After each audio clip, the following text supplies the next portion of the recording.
The Steve Freeman Podcast is brought to you by artistdevelopmentacademy.com, the number one resource for aspiring singers, songwriters, and producers to get the access, information, and guidance you need to be successful in the modern music business. Members get an all-access pass to our entire library of online courses taught by hit songwriters and producers, engineers, label executives, publishing company executives, plus a brand new course is added every single month. You also get access to our weekly and monthly members-only live stream events to be able to ask questions from industry insiders regarding your specific career, and you get full access to the members-only forum where you can find co-writers and collaborators from around the world, share your work for positive feedback, and get the support of a growing creative community of songwriters, singers, artists, and producers just like you. Get 30% off your annual membership right now by entering the code STEVE at checkout. Join now at artistdevelopmentacademy.com. The music business without all the bullshit. This is the Steve Freeman Podcast. Well, hello, boys and girls, children of all ages. Happy Monday to you. Welcome back to the Steve Freeman Podcast. It is so good to have you here. While you're here, don't forget, rate, review, and subscribe to the podcast. Leave us those 5 stars. If you'd like a review featured, just like the one I'm about to read you, all you have to do is leave one. This review comes from Music is Life 2008. Amazing podcast. Rated as 5 stars. I absolutely love Steve's real-world approach and plain speech. It's obvious why he's a leader in the music industry. He knows what he's talking about and isn't afraid to hurt people's feelings in the pursuit of the truth.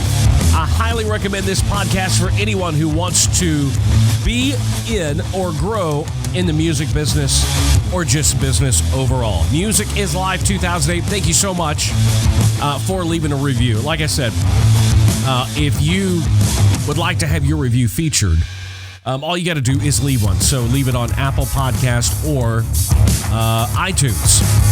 Also, something new that I'm excited about. Now, I've never done anything like this, so this is going to be a first for me, but we're going to see how it works out. I posted something on Instagram the other day. If you would like to stay up to date with what's going on with me, with the podcast, upcoming guests, new episodes, special offers, all kinds of cool stuff. Yes, you can join my inner circle at my website, and that's an email thing. But, you know, I'm not good with email. I'm really not. Those of you that have emailed know sometimes it takes me a week or two to get back to you, and I apologize for that. It's just the truth. Finding time to sit down and read emails is just, I don't do it well. So here's what we're doing. If you go to the link in my bio on my Instagram, at the Steve Freeman, when you click that link, there's a thing at the top, and it says get updates via text. All you have to do is click that, enter your phone number, and you will get text updates from me. So as soon as new episodes go live, you'll get a text with the link to the episode. Any kind of special offers, promotions that we're running, stuff that we're doing, is just a great way for you and I to keep in touch with each other and get you information, updates, and things like in the split second. Because I do text message so much better than I do either email or phone or anything like that. I mean, matter of fact, my voicemail on my phone even says that. You have a better shot of hanging up right now and texting me and getting a response than you do me calling you back. It's just the way that I am. I prefer to communicate via text. So if you would like to communicate with me via text and me get you these updates and everything, just go to the link in my bio, in my profile on Instagram, and then click on that top little thing there and enter your phone number, and you will get updates. If you're old school and you do want the emails, and I'm trying to do better. I'm trying to get better. I really am. But if you would like that way, then go to thestevefreeman.com and you can sign up and get emails there. And you know, like I said, I'm trying to do better with the emails. I really am, because I have had some people on my ass lately about the whole email thing. You don't return emails fast enough. I'm trying. I'm trying to get there. How's everybody doing? It's Monday. We got another week ahead of us. I guess we are in this is the second week of this whole rollout of the 4-week plan to get us back to work, get the economy going. Everything is just negative with this coronavirus shit. And so I ran across something the other day that I wanted to share with you guys. And some of you may have seen it. I think I even shared it out on Facebook. But I wanted to share it here on the podcast because I think it is spot on. I think it is 100% exactly the way things are going. And the president of Barstool Sports, if you're not familiar, Barstool Sports is a great podcasting network, great sports network. They have many different sports outlets and sports-themed podcasts and even other podcasts. Just some great stuff. The president of Barstool Sports took to Instagram the other day and posted something about the coronavirus that I think a lot of us are thinking, but we may not just be verbally saying. But I think that this guy hits it like 100%, hits the nail on the head. So I want to share that with you now. If you haven't seen this, strap in because I think you're going to find this very interesting. Okay, Corona rant time. Whenever I do a Corona rant, half the people fucking hate me, half love me. We'll see where this one lands. Amen to that. What the fuck's going on? When did this become flatten the curve to we have to find a cure or everyone's going to die? Like Fauci. Seems like a nice enough dude. I've always been a guy, no agenda. Looks like he could be maybe the grandfather in Wedding Crashers. Gets in front of the Senate. He's like, we reopen the country too quick, everyone's dead. Where'd that come from? And the LA mayor, we're not opening the city till we find a cure? What? Find a cure? Who says we're going to find a cure? We haven't found a cure to cancer. It took AIDS 20 years or whatever. Do we even have a cure? So the economy's just shut down? All we've heard forever, flatten the curve, make sure there's hospital beds. We're there. Now all of a sudden it's like a 180. This is like taking a cross-country flight, 6 hours. They tell you flight 6 hours. 5 hours and a half go by. They get on the intercom like, oh, just kidding. We have another 10 hours. You can't do that. People have been mentally preparing. We're doing what you ask. We've done exactly what you said. Now you're changing the rules. And some states are open, some closed. LA shutting down, New York shutting down, Arizona's opening, Florida's opening. Seems along political lines. What is going on? And what about people who own businesses? Amen. And economies and shit like that? You can't stay closed indefinitely. Imagine working for like a year, 5 years, 10 years, 2 decades, grinding your fingers to the bone to build a business. Barstool, thank God, will be all right. I'm talking about other businesses. People have jobs who've worked their whole fucking lives off to put food on the table, create a happy living. They're just going to go out of business.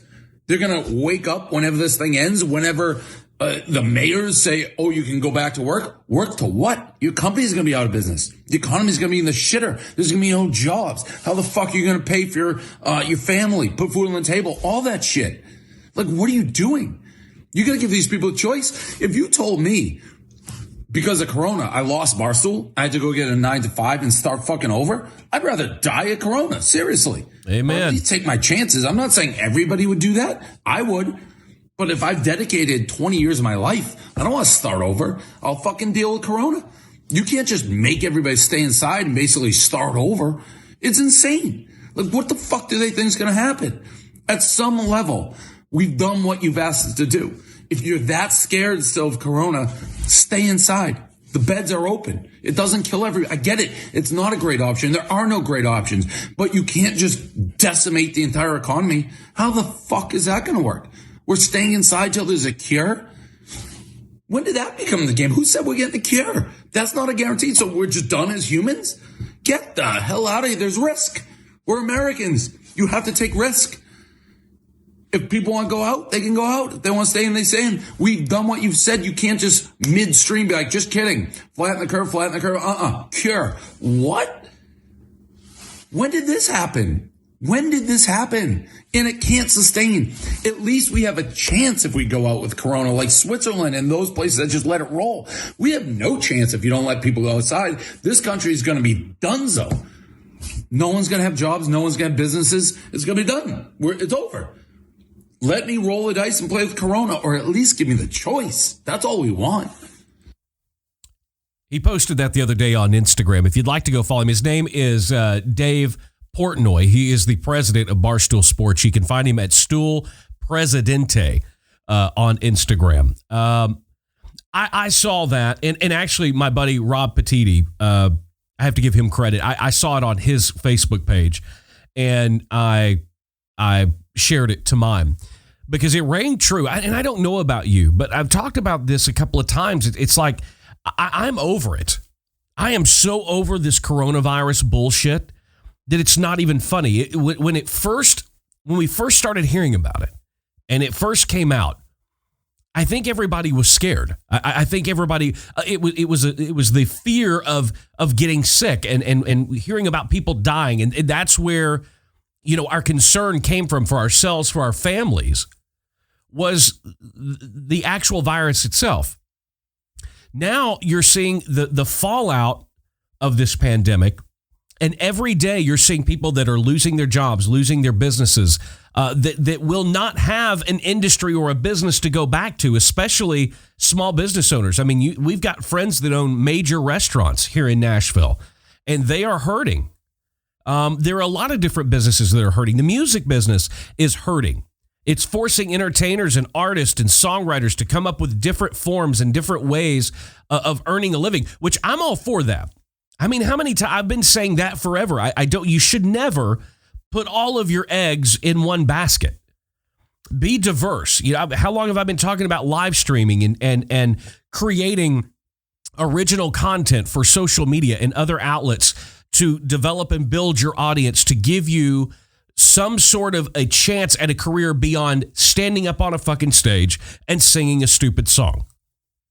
I mean, so in that aspect, I think that this time has been good. But where it's been bad is where we're starting to see now, because as the facade kind of starts to get ripped away on this thing, it is hard to look at this thing any other way than this is completely political. I mean, I know it's so hard with all of the fake news and all of the made up shit. You don't know what's real. You don't know what's fake. But, when you start seeing things and then you do a little bit of research and you find out, okay, the whole thing about Bill Gates really bothers me. With him owning the patent on the coronavirus, and he's developing the vaccine. I saw a meme yesterday that I thought was brilliant, and it was, those that are causing the panic will sell the cure. I think that's what we're facing right now. You find out Dr. Fauci is on the Bill Gates board of something, and then the one doctor, I don't remember her name, that's always doing the press conferences, her daughter is on the Bill and Melinda Gates Foundation board. And I don't know, it's just, and now look, I know this is a real deal. I know the virus is a real thing, and I get it, and it's scary. But I think it's being overhyped. I think it's being used as a weapon. It's been weaponized. The fear surrounding it has been weaponized to control us. Now, what I will say is I have no idea as far as an understanding of why. I don't know why. I do know that we are in a political season. I do know that we are in an election year. And I do think that the one thing, and I don't want to get political here, because I don't care if you're Republican, Democrat, Independent, Smurf. I don't give a shit one way or the other. I have so many beliefs on both sides of the aisle that I don't even think I could call myself an independent. I just have different beliefs. And I think most of you out there listening or watching, I think most of you are like me. But I do have to say that the one thing, regardless of how bad you want to talk about Trump is on this subject or that subject or whatever, you cannot argue with how well the economy was doing. The economy was booming, and it was doing better than it's done in a very, very, very long time. A lot of people were making a lot of money. Yes, rich people were making more money. But I want to say something real quick just to that. For those of you artists, singers, songwriters, small business owners, I want you to realize something. And this is not trickle-down economics, but I do want you to realize something. And if you don't realize this, you need to do research. Everybody wants to demonize wealthy people and rich people. Let me tell you, those of us that are in the music business, when rich people have more money, we make more money, because the more money they have, the more money they spend. The more money they are willing to invest, the more chances they are willing to take. So I'm not on this train all the time about demonizing people who have wealth and who have built wealth and trying to take their wealth away and read. I'm not about all that. Because it's been in my experience, in my life, in my career, when rich people have money, I have more of it. Because they come to me to do things for them and to work for them. And they invest in record labels that hire me to produce records or write songs with their art. It just works that way. And the one thing that this coronavirus has done, has been very successful at doing, is tearing down the one thing that Trump had to hang his orange hair on. And that is the economy. It has absolutely, teetotally decimated our economy. When you start to look at things like that and you start to put the pieces of the puzzle, you can start to see real quick that, okay, yes, is this virus real? Yes, I do believe the virus is real. I do believe there are people out there dying from this virus. I know that more people per capita will die of the regular flu anywhere near where you live than die from the coronavirus. I do know that I'm a smoker, so I'm going to say it. I'm going to admit it. More people will die of lung cancer this year than will die of the coronavirus. More people will die of strokes and heart disease and obesity than will die from the coronavirus. I bet more people, and I don't know this is a completely baseless accusation, but I'm going to say it. I'm going to throw it out there. And if you want to prove me wrong, feel free. We can carry this conversation over on Facebook, and you can make comments or on the show notes, whatever. I think more people will die having driven while drunk than will die from the coronavirus this year. Why in the world all of a sudden do we shut down our entire life, our entire economy, our entire country when we have noted things that happen and medical conditions that kill more people? Cancer will probably kill 50 times more people than the coronavirus this year. You've still got AIDS out there like Dave was talking about. You've got all of the Alzheimer's. All of these different diseases, each one of them individually will kill and affect more people than the coronavirus, yet we are shutting down. We have given trillions of dollars to trying to stimulate the economy, to get people going again. There's no telling how much money has been spent in fear, promoting the whole fear thing. There's got to be a motive behind it. This is not the end all. And exactly like Dave said in his video, is forever it was, how long has it been since you've heard wash your hands? When this whole thing started, you could not find hand sanitizer or Clorox wipes or anything like that at the store. It was out. I mean, like, people went fucking nuts, and they went and they bought all that shit, and it was gone. I walked into a gas station yesterday. They had more bottles of hand sanitizer in one place than I've ever seen in my entire life. When this whole thing started, it was 100% about the disease. It was about the virus. It was about the pandemic. It was about protecting yourself. Wash your hands. Remember that? How often? I mean, there were celebrities and news campaigns and advertising and everything about wash your hands, how long exactly you should wash your hands and lather your hand. It was all about prevention and all about safety. Then all of a sudden, that went away. When's the last time you heard or saw anything about anybody recommending that you wash your hands? We went from washing our hands into social distancing. Now it was, stay 3 feet away. Then it was 6 feet away. And then we're closing the beaches. We're closing the cities. We're closing the towns. We're closing the restaurants. We're closing the movie theaters. We're closing everything down. Because it all became, like Dave said, about flattening the curve. I was watching the press conferences every day, and that's what it was all about. It was all about flattening the curve. Let's flatten the curve. All of a sudden, just like washing your hands and hand sanitizer, that's gone. We are no longer concerned with flattening the curve. Now we've got to find a cure. And one of the things he talked about in that video that I thought was very interesting is that we don't have cures for the other things that are killing 10 times, 20 times, 50 times the people that the coronavirus will even affect. But yet now we by God, stay in your fucking house until we get a vaccine. And now all of a sudden the vaccine's going to come before the end of the year. How long did it take a polio vaccine to be made? I don't know. Somebody look it up. You'll tell me. You believe me. Fuck. You guys tell me every time I say something you don't agree with, so feel free to tell me. But how long? How long did it take us to get to the point with drugs and pharmaceuticals that people with AIDS can live with AIDS and not die? We still have no cure or slowdown other than chemotherapy, which kills you slowly, for cancer. There is no cure for Alzheimer's. But yet all of this, we have completely taken our way of life, our country, and everything, and put it at a complete standstill until we can find a cure. And I'm sorry, if it looks like a duck and it quacks like a duck, it is a fucking duck. And this whole thing quacks and looks like a duck. When you find out who the Bill Gates, the Fauci's, how they're all really all tied together. And look, I mean, I can't say that I'm a conspiracy theorist, but this is the curtain is starting to be like pulled back a little, and I don't like what I see.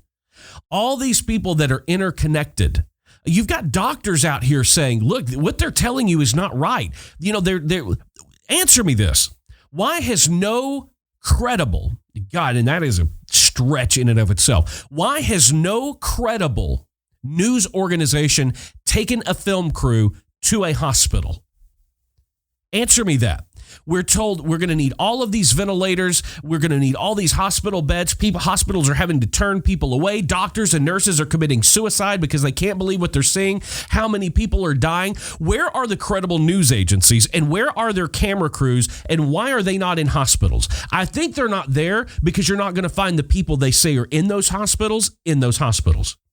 There are no lines outside of hospitals. There are hospitals all over the United States that are laying off and furloughing doctors and nurses because they don't have enough for them to do.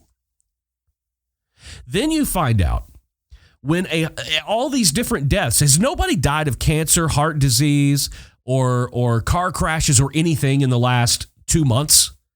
Everything is getting listed COVID-19 because when they do, they get a little over $13,000 from the government every time someone dies and it has the designation of COVID-19. If that person happens to die while on a ventilator, they get $33,000 or $39,000.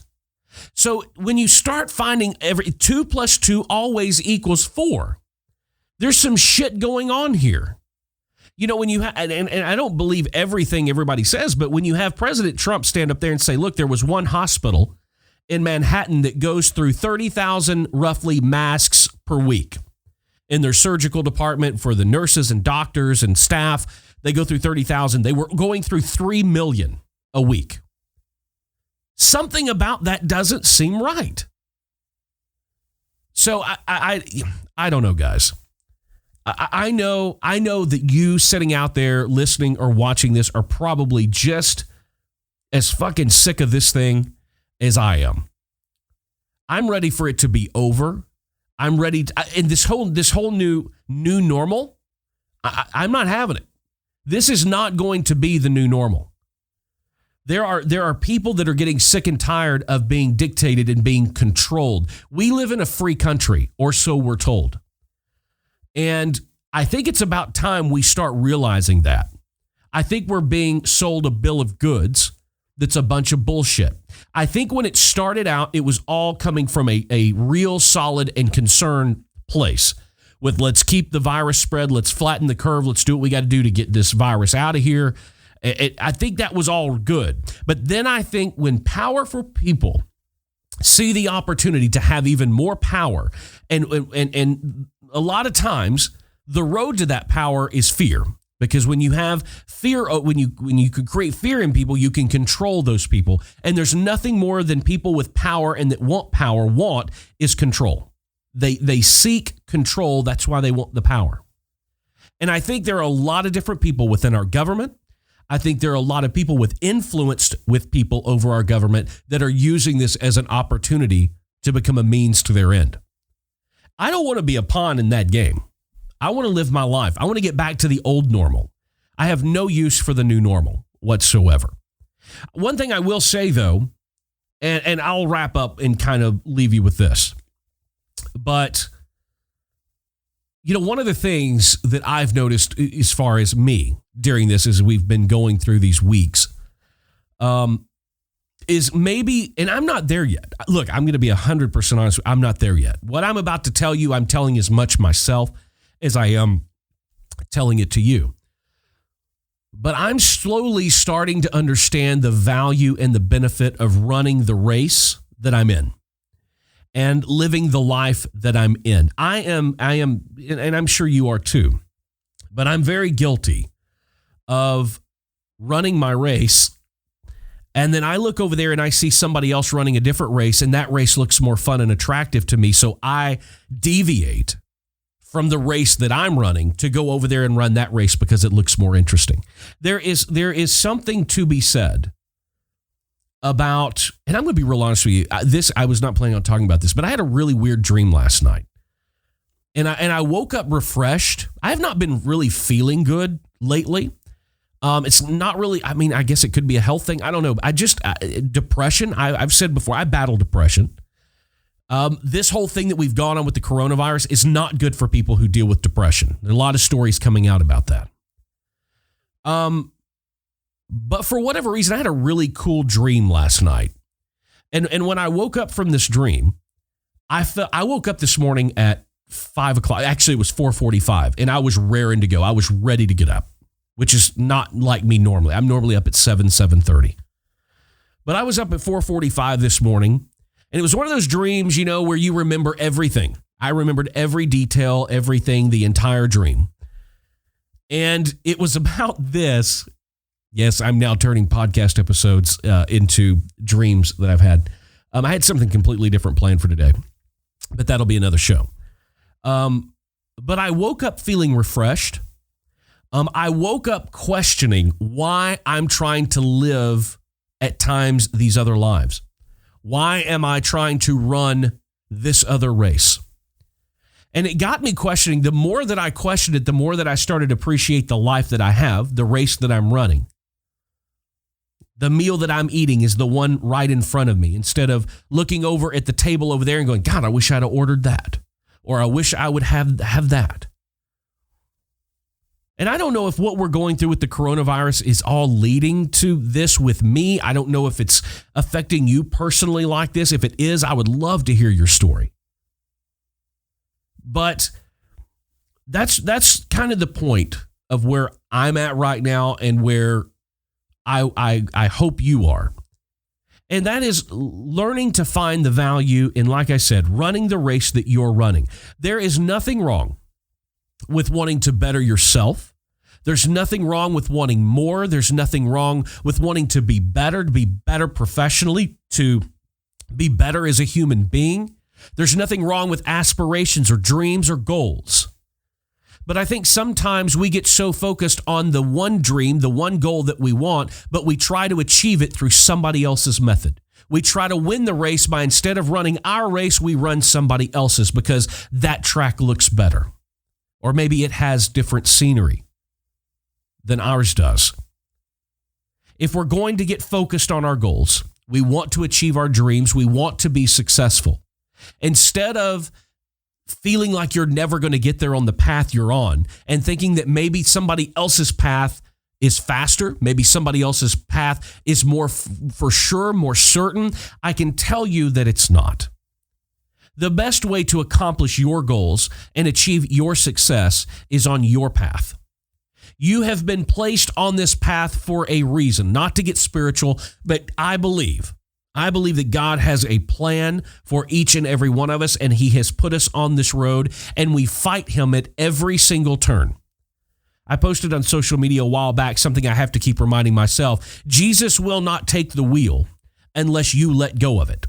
He's not going to take it while your hands are still on it. And I am the world's worst at this, at trying to deviate and stay in control. If we've learned nothing from this virus, we've learned that our lives, our livelihoods, can completely come at a standstill and stop immediately through no power of our own, through no decision of our own. So I know for me, I'm going to try to take a little bit more control over the race that I'm running. I want to focus more on eating the meal that's in front of me and living the life that I'm living. living it to the fullest, using my talents, using the things that I love and that I'm passionate about to take me further down my road and not lead me to somebody else's road, somebody else's race, somebody else's purpose. Because here's the one thing that I have found out in the past, and I'll leave you with this. When you get on somebody else's road, when you run somebody else's race, you end up achieving their goals and you end up winning or finishing their race. And I can promise you that it's more valuable, it's more profitable, it's more self-sustaining to actually win or even just finish your own race. And sometimes it's okay when you shoot for the moon to just hit the stars. Guys, thank you for joining me for another episode of the Steve Freeman Podcast. If you have not caught up on all the episodes of the podcast, every episode is available across every podcasting platform. And if you have not yet listened to last Friday's episode when I was joined by Tom Dowd, you need to go back and listen to that, especially you young entrepreneurs and business people. You need to go back and listen to that. He dropped little golden nuggets all throughout that interview because, I mean, come on, Wahlburgers is doing great. F45 is doing great. Performance Inspired is doing phenomenal. Him and Mark Wahlberg are creating an empire. If you want to start to create an empire for yourself and you haven't listened to that episode, you need to go back and listen to that. It's called Empire Building. If you would like to stay in touch with me, it's two different ways you can do this now. One is you can go to thestevefreeman.com, sign up for my inner circle, and you'll get email updates and all that good kind of stuff. If you're a text person like me, go to the link in my bio on Instagram. Click the top button that says Get Updates via Text. Enter your phone number. There's no fee. It's no spam's going to come your way. It's just communication between you and me. And I will then text you updates on what's going on with the podcast, upcoming guests, specials, promotions. We got some advertisers coming on board with the podcast. They're going to be giving you guys some discounts and some special stuff. And I want to be able to make sure that you know about that and give you direct links. Go to the link in my bio on Instagram, enter your phone number, and you'll get updates, special offers, and all that kind of stuff via text, which, like I said earlier, is my preferred method of communication anyway. And also, guys, don't forget, share the podcast. We are growing so awesome, and I am so pumped. Like, I have literally stopped and cut off 3 or 4 other things that I was really involved in to focus almost nearly 100% on growing the podcast. I can't talk about that yet. But we've got some exciting things coming up. Be sure to share the podcast with somebody you know, somebody you love, somebody you want to succeed as much as yourself. I know that requires you not to be as selfish, but hey, not being as selfish means you're going to be a better human being. And right now we need all the great, good, better human beings that we can get our hands on. Guys, thank you for being here once again. Don't forget, keep being creative, keep pressing the boundaries, and there's nothing wrong with being independent. See you in the next episode. The Steve Freeman Podcast. Available now on iTunes, Apple Podcasts, iHeartRadio, Google Podcasts, and everywhere else you get your podcasts.